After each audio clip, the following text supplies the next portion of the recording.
Hello again. I'm here with my anonymous friend, LL, forever to not be named. And we're going to read the Grimm's brothers story, Bearskin, comment on it a little bit, maybe along the way, and discuss it afterwards. There was once upon a time a young fellow who enlisted for a soldier and became so brave and courageous that he always was in the front ranks when it rained blue beans.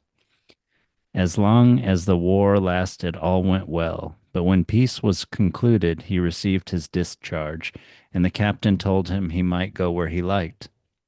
His parents, meanwhile, had died, and as he had no longer any home to go to, he paid a visit to his brothers and asked them to give him shelter until war broke out again. His brothers, however, were hard-hearted and said, "What could we do with you? We could make nothing of you. See to what you have brought yourself," and so turned a deaf ear.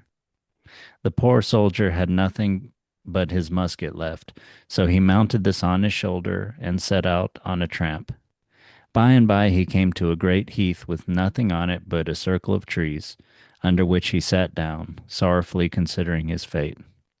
"I have no money," thought he. "I have learnt nothing but soldiering, and now, since peace is concluded, there is no need of me. I see well enough I shall have to starve." All at once he heard a rustling, and as he looked round he perceived a stranger standing before him, dressed in a grey coat, who looked very stately, but had an ugly cloven foot. "I know quite well what you need," said this being. "Gold and other possessions you shall have, much as you can spend. But first I must know whether you are a coward or not, that I may not spend my money foolishly." "A soldier and a coward," replied the other, "that cannot be. You may put me to any proof." "Well then," replied the stranger, "look behind you." The soldier turned and saw a huge bear, which eyed him very ferociously. "Oh ho!" cried he, "I will tickle your nose for you, and that you shall no longer be able to grumble." And raising his musket, he shot the bear in the forehead, so that he tumbled in a heap upon the ground, and did not stir afterward. Thereupon the stranger said, "I see quite well that you are not wanting in courage, but there is yet one condition which you must fulfill." "If it does not interfere with my future happiness," said the soldier, who had remarked who it was that addressed him. "If it does not interfere with that, I shall not hesitate." "That you must see about yourself," said the stranger. "For the next 7 years you must not wash yourself, nor comb your hair nor beard. Neither must you cut your nails, nor say one paternoster. That I will give you this coat and mantle, which you must wear during these 7 years. And if you die within that time, you are mine. But if you live, you are rich and free all your life long." The soldier reflected for a while on his great necessities, and, remembering how often he had braved death, he at length consented and ventured to accept the offer. Thereupon the evil one pulled off the gray coat, handed it to the soldier, and said, "If you at any time search in the pockets of your coat when you have it on, you will always find your hand full of money." Then also he pulled off the skin of the bear and said, "That shall be your cloak and your bed. You must sleep on it, and not dare to lie in any other bed. And on this account you shall be called Bearskin." Immediately the evil one disappeared. The soldier now put on the coat, and, dipping his hands into his pockets to assure himself of the reality of the transaction, then he hung the bearskin round himself, and went about the world chuckling at his good luck, and buying whatever suited his fancy which money could purchase. For the first year his appearance was not very remarkable, but in the second he began to look quite a monster. His hair covered almost all his face, his beard appeared like a piece of dirty cloth, his nails were claws, and his countenance was so covered with dirt that one might have grown cresses upon it if one had sown seed. Whoever looked at him ran away, but because he gave the poor in every place gold coin, they prayed that he might not die during the 7 years, and because he paid liberally everywhere, he found a night's lodging without difficulty. In the fourth year he came to an inn where the landlord would not take him in, and refused to even give him a place in his stables, lest the horses should be frightened and become restive. However, when Bearskin put his hand into his pocket and drew it out full of gold ducats, the landlord yielded the point and gave him a place in the outbuildings, but not till he had promised that he would not show himself, for fear the inn should gain a bad name. While Bearskin sat by himself in the evening, wishing from his heart that the 7 years were over, he heard in the corner a loud groan. Now the old soldier had a compassionate heart, so he opened the door and saw an old man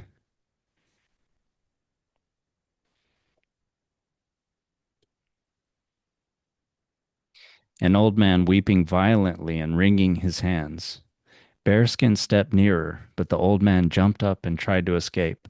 But when he recognized a human voice, he let himself be persuaded, and by kind words and soothings on the part of the old soldier, he at length disclosed the cause of his distress. His property had dwindled away by degrees, and he and his daughters would have to starve, for he was so poor that he had not the money to pay the host, and would therefore be put into prison.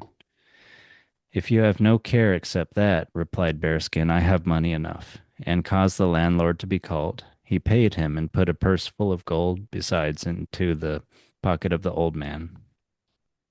The latter, when he saw himself released from his troubles, knew not how to be sufficiently grateful, and said to the soldier, Come with me. My daughters are all wonders of beauty, so choose one of them for a wife. When they hear what you have done for me, they will not refuse you. You appear certainly an uncommon man, but they will soon put you to rights. The speech pleased Bearskin, and he went with the old man. As soon as the eldest daughter saw him, she was so terrified at his countenance that she shrieked out and ran away. The second one stopped and looked at him from head to toe. But at last she said, How can I take a husband who has not a bit of a human countenance? The grizzly bear would have pleased me better, who came to see us once, and gave himself out as a man, for he wore a hussar's hat and had white gloves on besides. But the youngest daughter said, Dear father, this must be a good man who has assisted you out of your troubles. If you have promised him a bride for the service, your word must be kept. It was a pity the man's face was covered with dirt and hair, else one would have seen how glad at heart these words made him. Bearskin took a ring off his finger, broke it in two, and giving the youngest daughter one half, he kept the other for himself. On her half he wrote his name, and on his own he wrote hers, and begged her to preserve it carefully.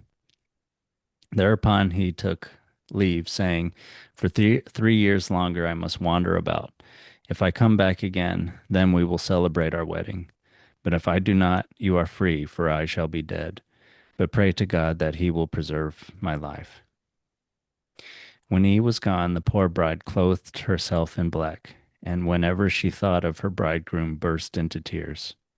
From her sisters she received nothing but scorn and mocking. Pay great attention when he shakes your hand, said the eldest, and you will see his beautiful claws. Take care, said the second. Bears are fond of sweets, and if you please him, he will eat you up, perhaps. You must mind and do his will, continued the eldest, or he will begin growling. And the second daughter said further, But the wedding will certainly be merry, for bears dance well. The bride kept silent, and would not be drawn from her purpose by all these taunts. And meanwhile Bearskin wandered about in the world, doing good where he could, and giving liberally to the poor, for which they prayed heartily for him. At length the last day of the 7 years approached, and Bearskin went and sat down on the heath beneath a circle of trees. In a very short time the wind whistled, and the evil one presently stood before him and looked at him with a vexed face.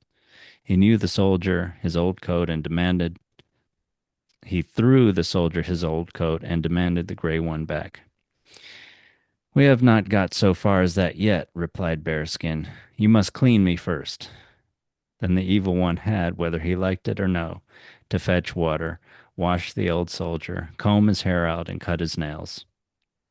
This done, he appeared again like a brave warrior, and indeed was much handsomer than before. As soon as the evil one had disappeared, Bearskin became quite light-hearted, and going into the nearest town, he bought a fine velvet coat and hired a carriage drawn by 4 white horses, in which he was driven to the of the house of his bride. Nobody knew him. The father took him for some celebrated general and led him into the room where his daughters were. He was compelled to sit down between the two eldest, and they offered him wine and heaped his place with the choicest morsels, for they thought they had never seen anyone so handsome before. But the bride sat opposite to him, dressed in black, neither opening her eyes nor speaking a word. At length the soldier asked the father if he would give him one of his daughters to wife, and immediately the two elder sisters rose and ran to their chambers to dress themselves out in their most becoming clothes, for each thought she should be chosen. Meanwhile, the stranger, as soon as he found himself alone with his bride, pulled out the half of the ring and threw it into a cup of wine, which he handed across the table. She took it, and as soon as she had drunk it and seen the half ring lying at the bottom, her heart beat rapidly, and she produced the other half, which she wore round her neck on a riband. She held them together, and they joined each other exactly. And the stranger said, I am your bridegroom, whom you first saw as Bearskin, but through God's mercy I have regained my human form, and am myself once more. With these words he embraced and kissed her, and at the same time the two eldest sisters entered in full costume. As soon as they saw that the very handsome man had fallen to the share of their youngest sister, and heard that he was the same as Bearskin, they ran out of the house full of rage and jealousy. So that's the ending in some versions. In another version, it ends like this. After he gave her a kiss, in the meantime, the two sisters came back in full dress, and when they saw that the handsome man had fallen to the share of the youngest, and heard that he was Bearskin, they ran out full of anger and rage. One of them drowned herself in the well, and the other hanged herself on a tree. In the evening, someone knocked at the door, and when the bridegroom opened it, it was the devil in his green coat, who said, You see, I have now got two souls in the place of your one.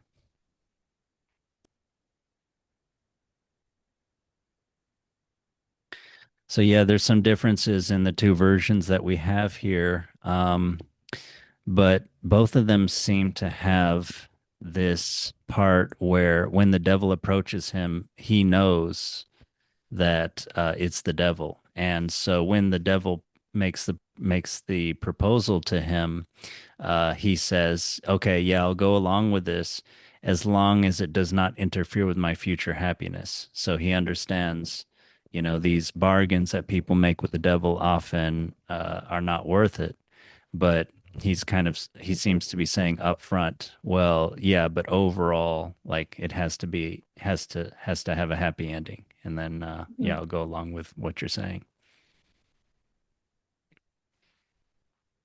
But in the version that I just read, without the part with the sisters dying, um, the it his last encounter with the devil is one where he's humiliating the devil. He wins. The devil doesn't get to corrupt a soul and then to take it down to hell, but instead has to reward the virtue and the persistence of someone. And then, Mm. the cherry on top is he has to wash this guy, Mm. this humiliating ritual. But Yeah. in the version you have, he still gets his revenge. He still gets to punish. There are still two people in the story who have, you know, Mm. destroyed themselves, and then Mm. he gets two souls. Yeah. And in the story, I think the devil kind of tries to kind of challenge the soldier like with his weaknesses because the soldier was already kind of feeling ostracized and isolated Yeah, from coming back from war and kind of having no purpose in life. yeah, and Or rejected. His parents are dead. He has no yeah, home. yeah, Uh, and then his yeah, brothers reject him and embarrass him and call him useless. And then he mm, feels useless and poor. Yeah. And that is when evil can come to you, right? That is when the crisis can Hmm. happen in Yeah. life, right? Yeah. And It the is a crisis. challenges he's giving him are kind of furthering that kind of ostracized feeling because he can't shower, he can't or appear as a normal human being. So kind Yeah. of separating him from society again. Um, Yeah, that's right. and that for someone who's already struggling with that, that'd be very difficult to for most people to keep up with for seven Yeah, years. that's right. But as the story shows, he has courage. He doesn't, for society, he doesn't have skills. He has skills for combating other societies, for protecting that society. But yeah, it's peacetime now, so he seems useless. But he has developed this relentless courage that he proves really quickly by killing the bear, and uh, and he uses that to persist now in his. Is it a religious quest? I mean, it is a little bit like, I don't know, a pilgrimage or something. He travels around as a mendicant. Well, not as a mendicant, actually. He's actually giving money, but in a way, he is Mhm, like a traveling monk or something because he's mhm, having to pay this penance, but for his future. mhm. Yeah, and I guess ultimately, like outside of society, kind of the devil's kind of trying to separate him from kind of divinity or God too. Since at Yeah, least in the being version I dirty. had, he said he can't say even a Pater Noster, so he can't pray or say an Our Father either in that in those 7 years. Oh, Um, it said that in the version I read too, I think, and okay, I didn't know what that meant. Okay. yeah, Wow. So yeah, so he has to truly be wretched. He has to look mm-hmm, wretched, feel wretched, be treated wretchedly, and he cannot pray for any sort of solace, no connection with mm-hmm, God. mm-hmm.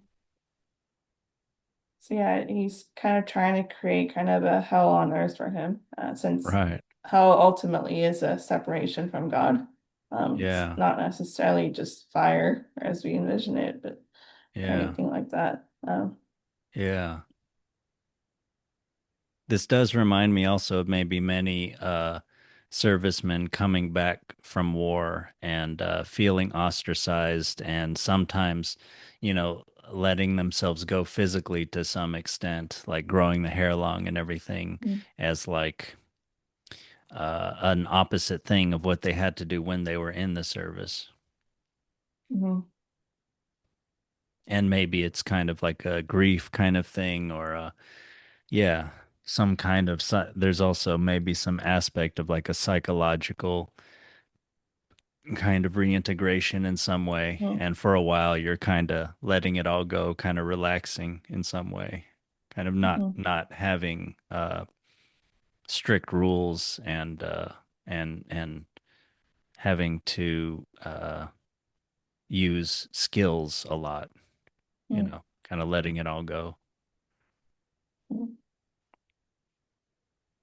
And so yeah, like you said, like in this time when most people would probably become more wretched because of just how difficult that was, he's still like a chooses to be a compassionate person Yeah, and help people when he can with the that's right. money the code is making. That's right. Yeah, helping people all the time. Mhm, Yeah. Yeah, he saves someone from prison, he saves the guy at the inn mhm, who ends up having the beautiful daughters. mhm, So he puts on the devil's green coat, right? mhm. And he puts on the bearskin and he wanders around that way for 7 years. Putting on the Mhm, bearskin, I mean, that makes him seem more yeah, wild and and frightening, a monster or something like mhm. that. But it's also Yeah. it's also the skin of something that he killed. It's a sign of his courage, but and his violence. Mhm, It's almost like you wonder if it's sometimes maybe like a soldier coming back and there's various psychological problems, or they're thinking of all the violence that they saw, the people that they killed, or something like that, maybe that weighs on them, like this bearskin is weighing on him in some way. Mm-hmm.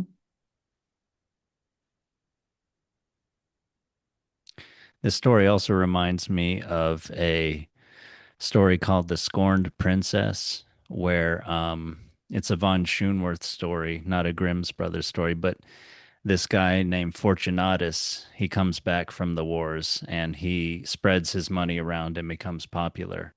And yeah, but it ends very differently where this princess wants him and he ends up destroying, he doesn't want her and he ends up destroying like her her her city and like ruling the land as king. But this story is more he's more like a Christian mendicant or and he wanders around giving Mm-hmm. alms and seemingly performing something like penance.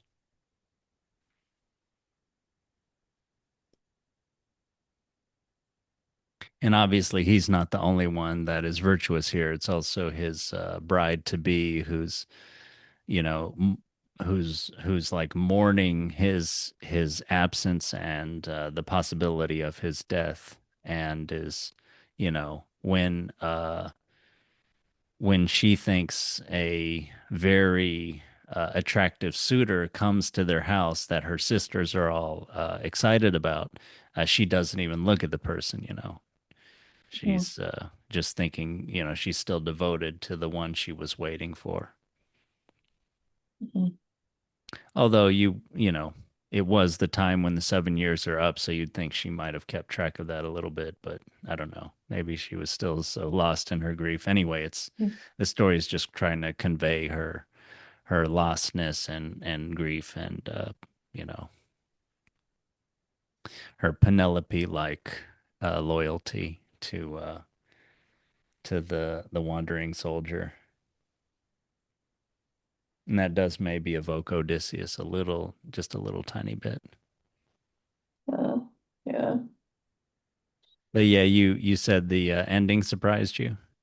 Yeah. Since I wasn't expecting the sisters to kill themselves over that situation. Uh, Yeah, yeah, that was a pretty extreme reaction. mm-hmm.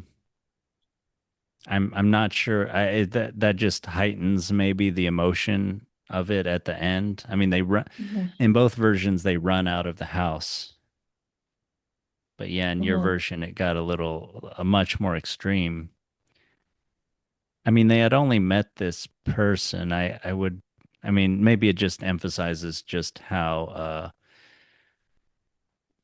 how venal their hearts are, how jealous Yeah. their hearts are. They don't want. It's maybe a sign of they didn't. It's not so much they loved the suitor as je- they have raging jealousy of their sister. Yeah. Like they loved feeling superior over her the whole Yeah. time. Yeah, Yeah. exactly. That's right. That's where their identity came from. And Mm-hmm. then yeah, and maybe they'd mocked her a lot of these 7 years, and then all of a sudden it all comes true. And the type of relationship they couldn't hope to have with the hearts that they have is is shown to be there and more real than their non-existent fake relationships, and that's just too much for them to bear, and they might as well end it there. Yeah. And then the devil showing up saying he got two souls for one. That's kind of funny. Yeah, it is. It is kind of funny in some of these stories that the devil is kind of like a little more humanized. You wouldn't really expect that. Mm-hmm.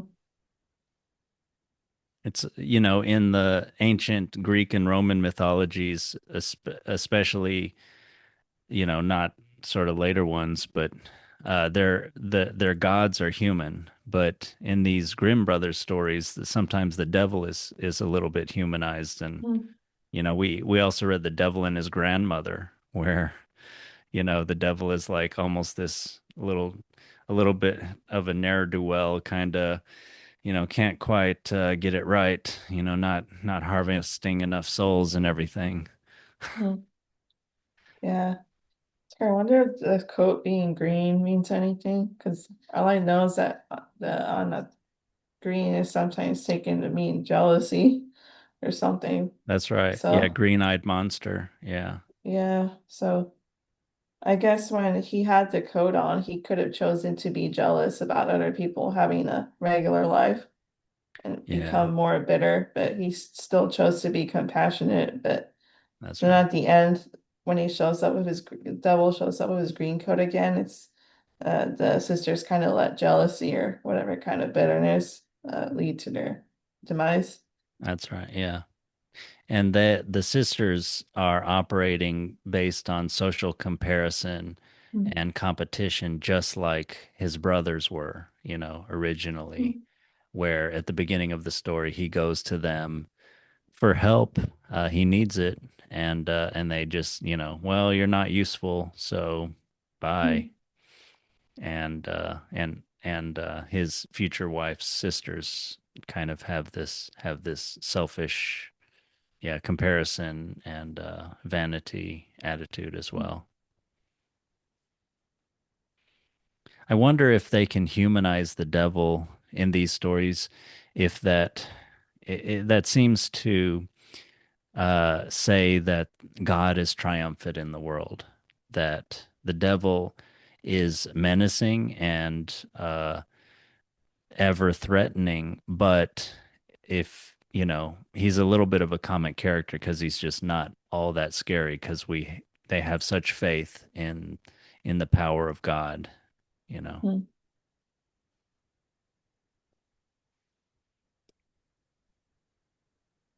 I wonder if thinking on a deeper level that is maybe something about how the Christian worldview is pervaded with faith and love, but is not maybe quite as concerned with wisdom.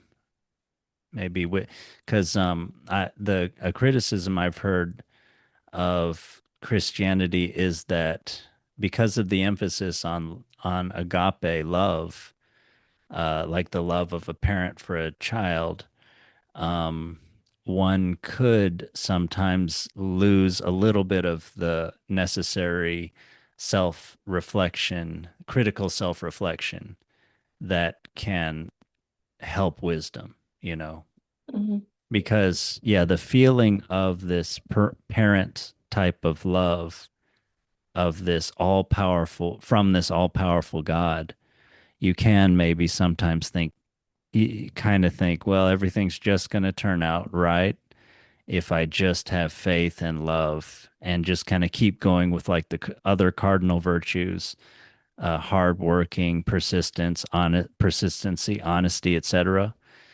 But if you're not if you're not um, critically reflecting on yourself, you might be projecting your own unconscious onto the world and not seeing something that you need to see to change your life in order to truly be grounded, happy, knowledgeable about yourself and the world. And then sometimes you might be projecting some part of your psyche onto the world and start to see evil in other people. Maybe even in like a minority group, the Jews or something. When you're really just not seeing that you're causing this pattern in your life. But you thought since you did everything right and you have faith and love in God that it's supposed to be turning out right. Then if it's not, then there must be somebody to blame, somebody else to blame. So it could be the devil, it could be, some group, some person in your life or something like that. So I thought that was a legitimate criticism. Of course, that's not to say that all Christians or even most Christians would be like that, but there could, in any type of religious or philosophical system, there could be strengths and weaknesses. Mhm. And this to me seemed like it's a possible weakness based on the theory and also based on my experience with Christians and Christianity. I do sometimes think have this almost, yeah, whether it's agape or whether it's even more like a kind of eros, it kind of turns into this like narcissistic self-love kind of thing, like God has be bestowed special favor on me. Rousseau writes about this in Emile, um, about how sometimes religious people start to develop this kind of narcissism about God, where it's not like they just want to participate in the love and order and truth of God, but they start to want to have special instruction, to be told what others have not been told, to have a special, to see a face of God that others have not seen, you know. Does any of this relate? Does any of this resonate with you? I mean, it resonates very strongly with me. I guess not. I guess not so much like on a personal or kind of deep level, but I've just on a more superficial level, I've seen like I've seen those More pious than thou, more holy than thou. I'm closer to I God see than you. I've seen those clips. I've seen recordings of like those Are you going to say it's those Protestants? those really rich TV pastors. I'll say it. I'll put Oh it that way. God.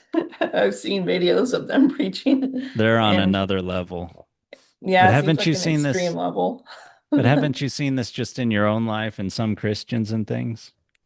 Maybe it Yeah, is I have. more it is more Mm, prevalent in Protestants. I don't know. I mean, that's what I mostly have experience with, but yeah, I've seen people say they're a man of God for like whenever they're confronted about something. and like as if that So just washes away whatever was yeah, said before. like Like that's a protective shield for like whatever criticism you may have of. that's not even a bad argument. That's just no argument at all. Yeah. But you haven't seen it on a more I mean, we were talking before the podcast a little bit about you said you don't really kind of maybe think about people's psychology and categorize things and try to Yeah, I maybe. think I haven't really looked for that in people on a deeper level though. So I don't think I have much experience in that But I way. didn't even look for it. I just saw it. I mean, you don't, maybe there is sort of more maybe narcissism in my family or something, but I see some in I'm in my family or in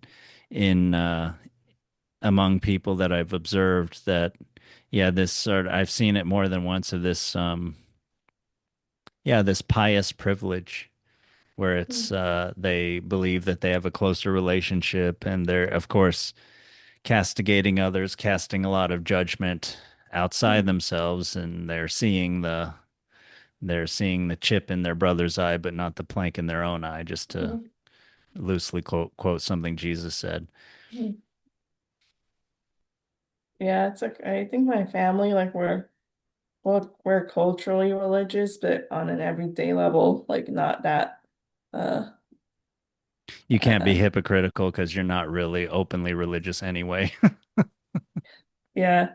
So like my family, we don't really bring up religion to try to justify or attack things really on a Yeah. day-to-day level. I do think that might be, I mean, maybe listeners could chime in on this. This would be an interesting thing to kind of discuss.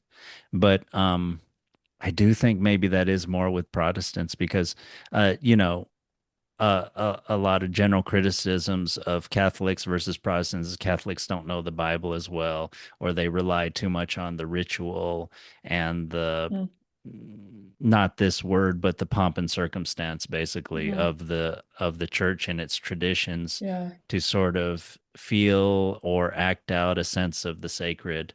But on the other hand, I think uh, while Protestants may in general know the Bible better as a group, it's often like an autodidactic kind of thing where the problem with autodidacticism, and I think this is a lot of the reason why the church for a long time was ambivalent uh, about parishioners reading. the Bible by themselves.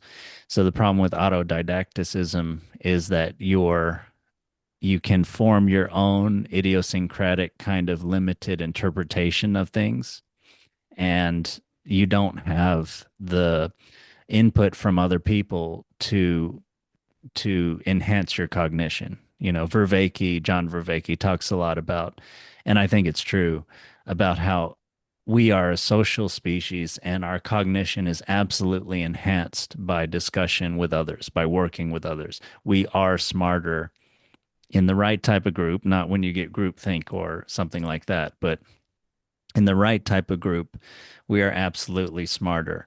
When sociologists have studied scientists, some of them thought of science as this individual thing. It's like the scientists in the lab and they're always in their head, they're reading and everything. But no, when they study them, it's like they're talking with other people a lot. And they're reading. Of course, when they're reading, they're getting input from other people. There's a constant exchange. It's not this like individual genius only by themselves, you know. And yeah, that's the problem with autodidacts sometimes is they're going too much into their own interpretation.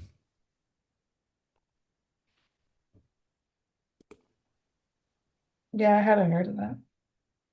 Yeah, I was excited to hear that critique of Christianity of sometimes maybe being so much about agapic love and faith and maybe about law too, that sometimes the wisdom part, the self-reflective, self-critical part can lead you to, uh, if you're full of love, kind of, yeah, project your unconscious onto the world, and that can lead to bad things or just not as much real success in life as you would otherwise have with wisdom.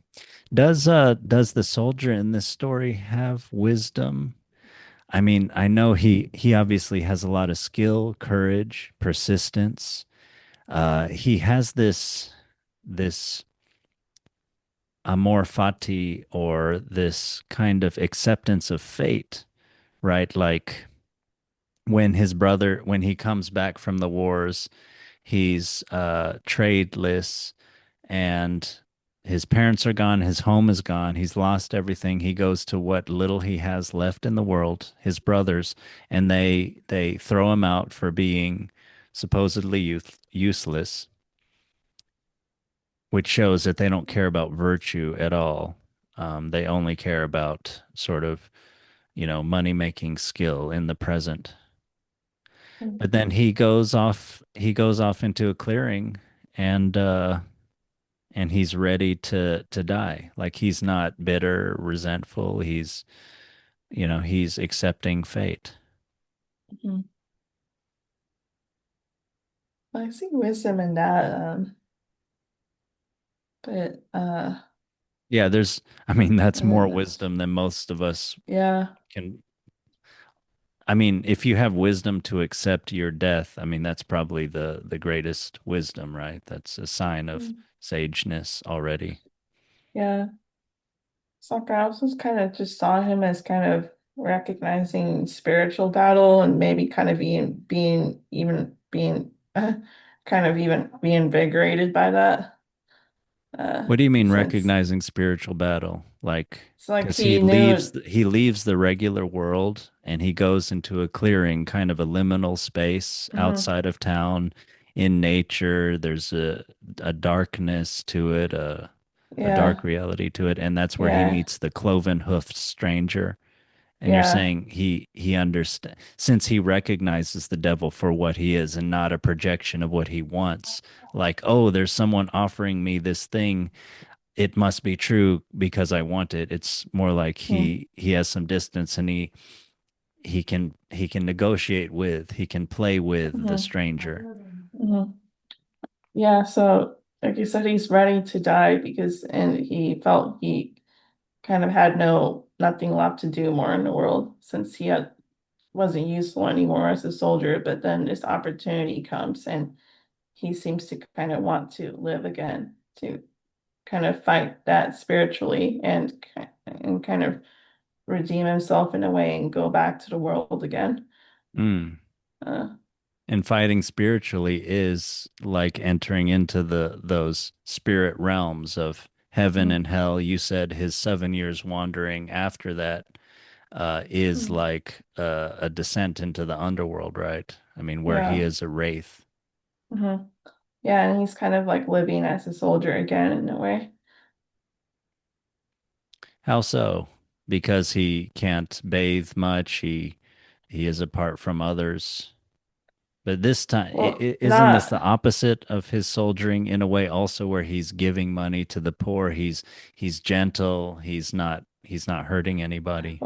well, yeah, that's kind of an outcome because of how he's still compassionate, but I mean it's still very difficult to kind of he's isolating himself again and kind of away from society again for 7 years, kind of Yeah. like he was in actual in battle.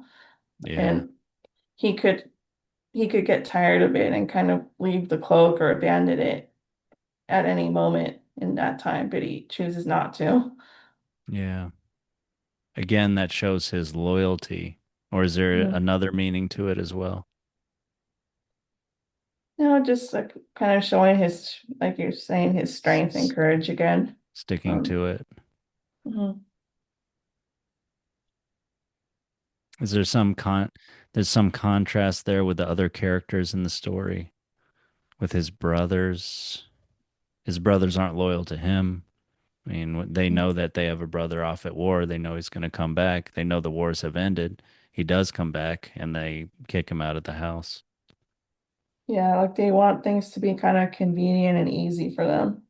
They're kind of not really, they're not really Going to strong be or put out courageous at all. people or willing to go through hardship.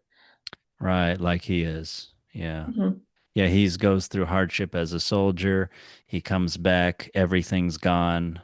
Uh, and so he's gone through hardship with that. Now and then his brothers kick him out of the house. Now he's all Hmm. alone in the world with Hmm. no sort of livelihood, with no money. Hmm. And he's enduring that. And Hmm. then that's when evil shows up, but he's able to turn things around and to, Hmm. okay, I'll take whatever he so throughout the story he takes whatever the world gives him, whatever the world beats Hmm. him with, and he just Hmm. takes it and he keeps going Hmm. through. He's Hmm. like Dumbling in the Golden Goose, Hmm. Yeah, and as a nothing soldier, sticks to him. mhm. And as a soldier, he sacrificed himself for society, and he comes back and he's rejected. So he could have taken the devil's cloak and kind of felt entitled Yeah, to society and whatever he wanted, but he didn't do that. that's And right. Yeah, he he, stays humble. He mhm, takes the rejection and he helps others constantly. mhm, Yeah, and he spreads love in the world.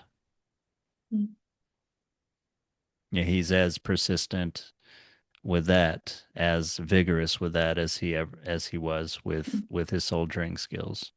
mhm, But is there contrast? What was I saying? Is there contrast with his persistence and the other characters? And you pointed out with the brothers, they just want sort of what has an immediate reward. And the sisters too, maybe they're also looking at things superficially, like mhm, what is in front of them. mhm, They see the poor dirty guy with the bear skin and they just one is disgusted and turns away and the other can't really take him, but the mhm, third sort of sees, okay, well, he saved your life and father, what does she say, like you made that promise so I have to keep it. so mhm, so she thinks of the she's trying to mhm. keep the father's word. Yeah, I think the father himself was a decent man too. So of course he felt indebted, but I think he also maybe recognized there was something about him that was kind of that was kind of good and worthy. Like he, despite his appearance. Yeah, I would assume that too.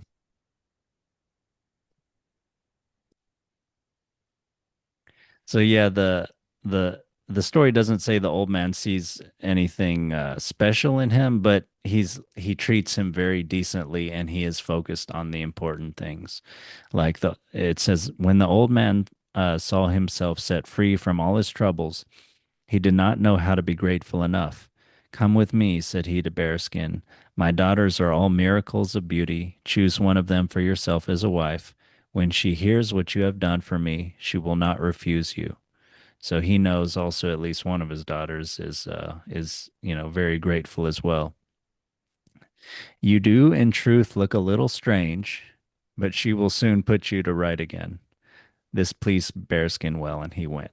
Yeah. So he's a nice person. You do in truth look a little strange, I admit, after not taking a shower for what at this point it's like 4 years. But come with me. Thank you for helping me. Thank you for saving me from debtor's jail.